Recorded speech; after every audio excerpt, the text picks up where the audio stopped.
The winter wind cut through the thin fabric of the standardized uniforms, carrying with it the biting cold of the Ukrainian steppe and the cruel laughter of young men eager to prove their dominance. This was not the front lines of a war, but for 17-year-old Pavlo Stovbun, a first-year cadet at the Odessa Military Academy, it was a battlefield of a different kind, one he was destined to lose. To understand the weight of the tragedy that unfolded in late November 2025, one must first understand the boy behind the uniform. Pavlo was, by all accounts, an ordinary teenager with an extraordinary capacity for joy. His aunt and godmother, Olha Melnik, would later describe him to journalists with a voice thick with grief, remembering the mundane yet precious details that defined him. He was a child who laughed easily, so who called his mother on her birthday just to hear her voice, who spoke excitedly about visiting his grandmother in Kiev for the Christmas holidays. He had dreams, as all young people do, of becoming a strong man, of serving his country. He had enrolled in the academy with a heart full of patriotism, seeking structure and purpose. He was looking for a forge to temper his character, not a tomb to extinguish his light. Just days before the end, on November 20th, Pavlo had called home to wish his mother a happy birthday. He was laughing, joking, reassuring them that everything was fine. It was the last time they would hear his voice without the veil of despair. The facade of normalcy he maintained for his family was a stark contrast to the hell he was enduring in the shadows of the academy. The incident that triggered the brutal chain of events was almost absurdly trivial.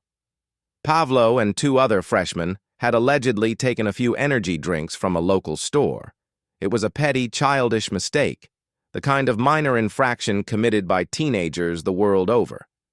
But within the rigid, unforgiving hierarchy of the military academy, it became a capital offense. The location commander, Lieutenant Colonel Artem Kosenko, imposed a collective punishment, banning all cadets from visiting the store. For the sergeants, upperclassmen with the power to make life hell for their subordinates, this was not enough. They saw it as an opportunity to remind the freshmen of their place in the food chain. The punishment was meted out not in the classroom nor on the drill field, but in the dark corners of the barracks, away from the eyes of the officers who were supposed to be mentors. The sergeants, 5 of them, cornered Pavlo and the other 2 accused boys. What happened next was not discipline. It was a descent into savagery. The cadets were forced to get down on their hands and knees and eat from the dirty floor, their faces pressed against the grime left by hundreds of boots. But the human capacity for cruelty, once unleashed, rarely stops at the first threshold. The torment escalated into something almost unspeakable. The boys were forced to drink oil, its thick viscosity choking their throats. They were made to consume salt water until their bodies rebelled, forcing them to vomit. And then, in an act of degradation so profound it defies comprehension, they were ordered to consume their own vomit. This was not about punishment, and it was about breaking the human spirit, stripping these young men of their dignity, their identity, and their will. One of the sergeants, a petty officer from another course, was not satisfied with the group humiliation. He singled Pavlo out, beating him savagely. The abuse was so brazen, so theatrical in its cruelty, that the perpetrators felt no need for secrecy. Some of the torment was filmed on mobile phones, the grainy videos serving as trophies of their dominance.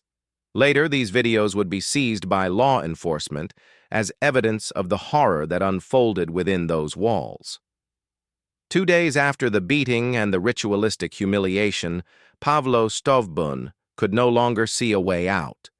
The world outside the barracks, the world of his mother's birthday wishes and his grandmother's warm kitchen, must have felt like a distant, unreachable planet.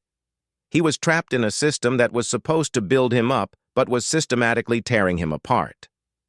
On November 26, 2025, he voluntarily left the unit, an act the military refers to as SZCH. He walked away from the place of his torment, but he could not walk away from the trauma etched into his psyche. The next morning, his body was found on the territory of a nearby college, where the Academy's units were temporarily stationed due to the threat of Russian missile strikes. He had hanged himself using a statutory bedsheet, the very sheet that was meant to provide him warmth and rest. He was 17 years old. He would have turned 18 on January 8, 2026. The reaction of the institution was immediate and defensive. The Odessa Military Academy confirmed the tragic incident and launched an internal investigation, and they stated with bureaucratic coldness that no official complaints about non-statutory relations or psychological pressure had been received from Cadet Stovbun. They seemed to miss the point entirely. A boy does not complain about the system when the system has convinced him he is powerless. In the days that followed, the truth, as it always does, began to seep through the cracks. Witnesses came forward speaking on condition of anonymity to the cadet officer telegram channel Slon FM. They painted a picture of a toxic culture that went far beyond the abuse of Pavlo. They spoke of a commander, Mykola Ilichak, who terrorized first-year students by shooting them with airsoft guns. In an act of psychological warfare so bizarre it bordered on the surreal, Ilichak had reportedly constructed a coffin, placed a cadet inside, unscrewed the lid shut, and simulated a burial. This was not training, it was torture designed to break minds. Other cadets revealed that the non-statutory punishments were not isolated incidents, but a normalized part of life. In another case, a group commander and 2 female cadets caught drinking alcohol were punished with physical exercises until they collapsed from exhaustion. They were forced to eat whole onions, like apples, and drink salty water, followed by the inevitable vomiting and the degradation of cleaning it up themselves. The sergeants suspected of bullying Pavlo were promptly released on winter vacation, a move that sparked outrage among the cadet corps.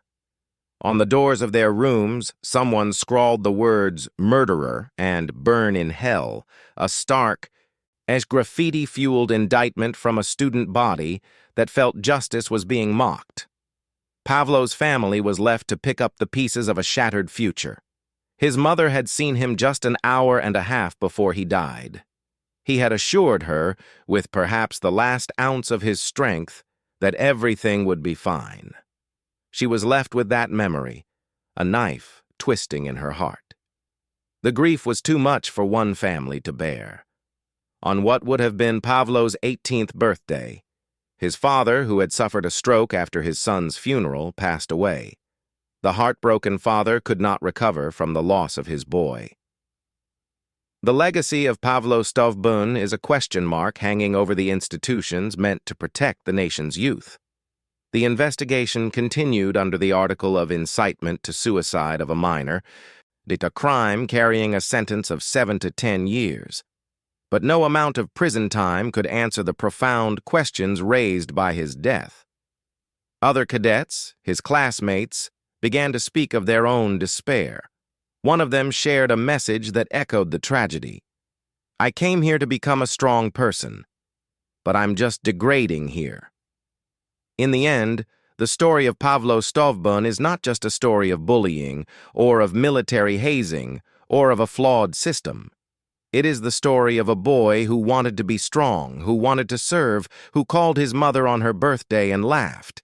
It is the story of how, in 12 seconds of mockery and days of torment, the light in that boy was extinguished, leaving behind only a cold winter morning, a statutory sheet, and a nation forced to confront the darkness within its own ranks.